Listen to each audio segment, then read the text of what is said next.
આજરોજ વડોદરા મહાનગરપાલિકાની વડી કચેરી ખાતે સ્થાયી સમિતિ અધ્યક્ષ ડોક્ટર શીતલ મિસ્ત્રીની અધ્યક્ષતામાં એક બેઠકનું આયોજન કરવામાં આવ્યું છે. કાઉન્સિલરોની રજૂઆત અને આ સૂચનો મુદ્દે ચર્ચા પણ કરવામાં આવી છે. સ્થાયી સમિતિ અધ્યક્ષ ડોક્ટર શીતલ મિસ્ત્રીએ અંતર્ગત વધુ માહિતી આપી છે. અધિકારીઓ સાથે કાઉન્સિલરની ઝોન દીઠ બેઠક મળી છે. કાઉન્સિલરોના વિસ્તારમાં અનેક પ્રશ્નો છે. એ પ્રશ્નોના સૂચનો સ્થાયી સમિતિ અધ્યક્ષ સમક્ષ મૂકવામાં આવ્યા છે. પ્રશ્નોનું નિરાકરણ થાય, ઝડપી કામ થાય તે હેતુથી તમામ વિભાગના અધિકારીઓ સાથે બેઠકનું આયોજન પણ કરવામાં આવ્યું છે. અગાઉના પ્રશ્નોનું હાલમાં શું સ્ટેટસ છે તેના રિવ્યૂ પણ લેવામાં આવ્યા છે. પ્રશ્નોનો નિકાલ આવે, નિરાકરણ આવે તેવી સૂચનાઓ પણ આપવામાં આવી છે.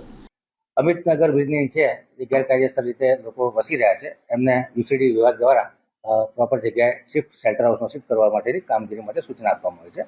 શુક્રવારે બજારમાં પણ ધીરે ધીરે દબાણ વિસ્તરતું જાય છે એ બાબતમાં દબાણ શાખાને સૂચિત કરવામાં આવ્યું છે. ડ્રેનેજ પાણીની વોર્ડ નંબર 13માં ઘણી ફરિયાદો છે. ખૂબ ડિટેલમાં ચર્ચા કરી અને જે લો પ્રેશર કન્ટામિનેટેડ પાણી માટેનો ઇજારો કર્યો છે એમાં અલગ અલગ એરિયાના સર્વે કરી અને કામગીરી ફૂલ ઝડપથી ચાલુ છે. હાલ ચોમાસાના લીધે થોડો કામગીરીમાં વિલંબ છે. ચોમાસા બાદ પાછી ફરી કામગીરી ચાલુ કરવામાં આવશે. બરાનપુરા પેટ્રોલથી લઈને વિઠ્ઠલવાડી સ્લમ વિસ્તારમાં ડ્રેનેજ પાણી નળિકા નાખવાની કામગીરી અને ઓનલાઈન બુસ્ટરનું આયોજન કરેલું છે. એવી જ રીતે વાત કરીએ કે પશ્ચિમ ઝોનમાં ગેલ દ્વારા ડ્રેનેજની નવીન નળિકા નાખવામાં જે વિલંબ થતો હતો એ પરમિશન મળી ગઈ છે અને ટૂંક સમયમાં આ કામગીરી જે ક્રોસિંગ કરવા છે એની કામગીરી ચાલુ થઈ છે. ઉંડાયરા પ્રાથમિક શાળાથી ઈશાન્યા શાંતિગ્રામ સુધીની વરસાદી કાંસ ઉપર આરસીસી સ્લેબ ભરવાનો છે. એ કામનો વર્ક ઓર્ડર અપાઈ ચૂક્યો છે અને ખાતમુહૂર્ત પણ થઈ ગયું છે. ચોમાસા બાદ આ કામગીરી પૂર્ણ કરવામાં આવશે. લક્ષ્મીપુરા પાણી ટાંકીની કાર્યવાહી જલ્દી થાય એ માટે લક્ષ્મીપુરા ત્રીજા પ્લેયર ટેન્ડર આવેલ છે તેમજ દરખાસ્ત મંજૂરી પ્રક્રિયા હેઠળ છે અને નેગોશિએશન ચાલુ છે. ટૂંક સમયમાં આ કામ સ્ટેન્ડિંગ કમિટીમાં લાવવામાં આવશે. રાજેશ ટાવરથી હરિનગર સુધી વરસાદી પાણીના નિકાલ માટેની કામગીરી ચેનલ વરસાદી ગટરની સફાઈ સુદામા નગર અને જયનગર પાસે પાઇપો કાઢી નાખેલ છે અને ત્યાં આગળ લગભગ 30થી 40 મીટરની ચેનલ બનાવવાની છે. એ કામગીરી માટે પણ પ્રોજેક્ટના આયોજન માટે સૂચના આપી દેવામાં આવી છે. વડોદરા શહેરના કોર્પોરેશનની હદમાં આવેલ વિસ્તાર જેની વિધાનસભા પાદરા અને સંસદીય ક્ષેત્ર છોટાઉદેપુર છે તેમાં 80-20ની ગ્રાન્ટમાંથી આરસીસીના રોડ બનાવવા માટેની જે સંકલન ચૈતન્યસિંહ ઝાલા અને જસુભાઈ રાઠવા ધારાસભ્ય અને સાંસદ જોડે કરવાનું છે એ પૂર્ણ કરવામાં આવશે. દિવાળીપુરા વિસ્તારની ડ્રેનેજ લાઇન એવમોર સર્કલથી ગાય સર્કલ થઈ નકોડા બ્રિજ બાજુ જાય છે અને હાલ સરસાજી નગર ગૃહ પાસે પંપ મૂકીને ડ્રેનેજના પાણીનો નિકાલ કરવામાં આવે છે. અંદાજ લેવલે છે 15 દિવસમાં ટેન્ડર થઈ અને ચોમાસા પછી કામગીરી ચાલુ કરવામાં આવશે. ગીલગામ અને તેની આજુબાજુના આંતરિક વિસ્તારમાં જે અલગ અલગ પ્રોજેક્ટ અંતર્ગત ખોદકામ કરેલ છે એને સેફ લેવલ પર લાવવાની સૂચના આપી દેવામાં આવે છે. બાંકો વરસાદી કાચ ઉપર સ્લેબ ભરવાની કામગીરી અત્યારે મંજૂર કરવામાં આવી છે અને જે બાકીની કામગીરી છે એ નેક્સ્ટ ગ્રાન્ટમાં સમાવેશ કરી અને ફેઝ 2માં પૂરી કરવામાં આવશે. ગીલ ગામની ટીપી જલ્દી ખુલી જાય અને રસ્તાઓ તાત્કાલિક ધોરણે ખુલ્લા થાય એ પ્રમાણે સૂચન છે એને પણ ધ્યાનમાં લેવામાં આવશે. ગીલ ગામના તળાવના બ્યુટિફિકેશન છે નવીન ગ્રાન્ટમાં સમાવેશ કરવામાં આવશે. કલાલીમાં પાણી ટાંકી માટે જગ્યા શોધવા માટે ટાઉન પ્લાનિંગ ડિપાર્ટમેન્ટને કડક સૂચના આપી દેવામાં આવે છે.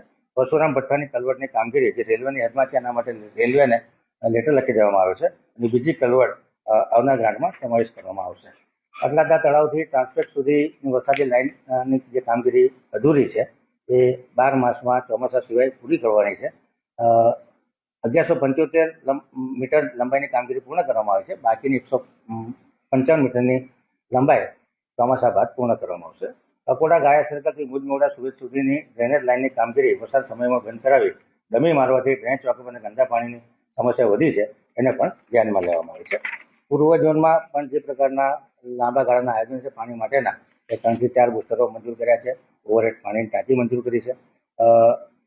ખોડિયારનગર થી પાંજરાપોળ ડ્રેનેજ લાઇન એનો પણ ઓર્ડર આપી દેવામાં આવે છે. મારુતિનગર 4 રસ્તે વૈકુંઠને જોડતા રોડ પર વરસાદી ચેનલની કામગીરી વરસાદ પછી ચાલુ થશે એનો પણ વર્ક ઓર્ડર આપી દેવામાં આવે છે. ગોવર્ધન પાર્ક 4 રસ્તાથી જગદીશ પ્રસાદ સુધીની ડ્રેનેજ લાઇન નાખવાની કામગીરી છે એનો પણ વર્ક ઓર્ડર આપી દીધો છે. ચોમાસા પછી કામગીરી પૂર્ણ કરવામાં આવે છે.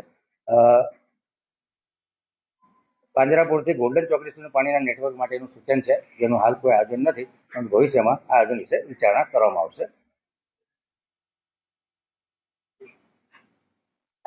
કાલુપુરામાં નવીન એપીએસ બનાવવાનું છે જે નેગોશિએશન લેવલ પર છે એ કામગીરી પૂર્ણ કરવામાં આવશે. દાંડિયા બજાર વિસ્તાર શહેરી વિસ્તારમાં ડ્રેનેજની જે સમસ્યા પુષ્કળ છે એ તમામ સમસ્યાનું નિરાકરણ કરવામાં આવશે. સૂર્યનારાયણ બાગનું નવીનીકરણ અંદાજ હેઠળ છે. રામના સ્મશાનનું નવીનીકરણ ટેન્ડર પ્રોસેસ હેઠળ છે. ટૂંક સમયમાં રામનાથ સ્મશાનનું નવીનીકરણ પણ કરવામાં આવશે. મહાદેવ તળાવનું બ્યુટિફિકેશન આગલો ભાગ બની ગયો છે, પાછલા ભાગ માટેનું સૂચન છે, એને પણ પ્રોજેક્ટ દ્વારા લેવાનું સૂચન કરવામાં આવ્યું છે. પાણીગેટ રાણાવાસ મંગળ બજારના પેટ્રોલ બ્લોકની નવીનીકરણની કામગીરી કાઉન્સિલરશ્રીને વિશ્વાસમાં લીધા વગર રદ કરવામાં આવી હતી.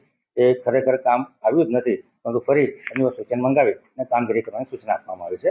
ગઢેડા માર્કેટ 4 રસ્તા પાસે કલેક્ટરના પ્લોટો છે, કલેક્ટર સાથે પરામર્શ કરી અને આના પરના દબાણો દૂર થાય એ પ્રમાણેની કોશિશ કરવામાં આવી છે.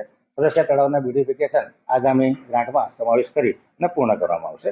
આમ જે અલગ અલગ કાઉન્સિલરોના પ્રજાલક્ષી સૂચનો હતા એ તમામને સંપૂર્ણ ગંભીરતાથી ધ્યાને લઈ અધિકારીઓને એ બાબતમાં પ્રોગ્રેસ થાય, આવનાર 2 થી 3 મહિનામાં તમામ કામગીરી પૂર્ણ થાય જ્યાં જ્યાં પોસિબલ છે એ પ્રકારના સૂચનો આપવામાં આવે છે. આશા રાખીએ કે તેરા તુજકો અર્પણની નીતિ સાથે સબકા સાથ, સબકા વિકાસ, સબકા વિશ્વાસ અને સબકા પ્રયત્નના સૂત્રને સાર્થક કરવા માટે જે પ્રમાણે કોર્પોરેશન, રાજ્ય સરકાર અને કેન્દ્ર સરકારની ટ્રિપલની સરકારો કામ કરી રહી છે, એટલે મોટા ભાગના જે ઇન્ફ્રાસ્ટ્રક્ચરના પ્રોજેક્ટ છે, કરોડો રૂપિયાના ખર્ચે આ પ્રોજેક્ટો ચાલી રહ્યા છે. આવનારા સમયમાં પ્રજાની સુખાકારીમાં વધારો થશે.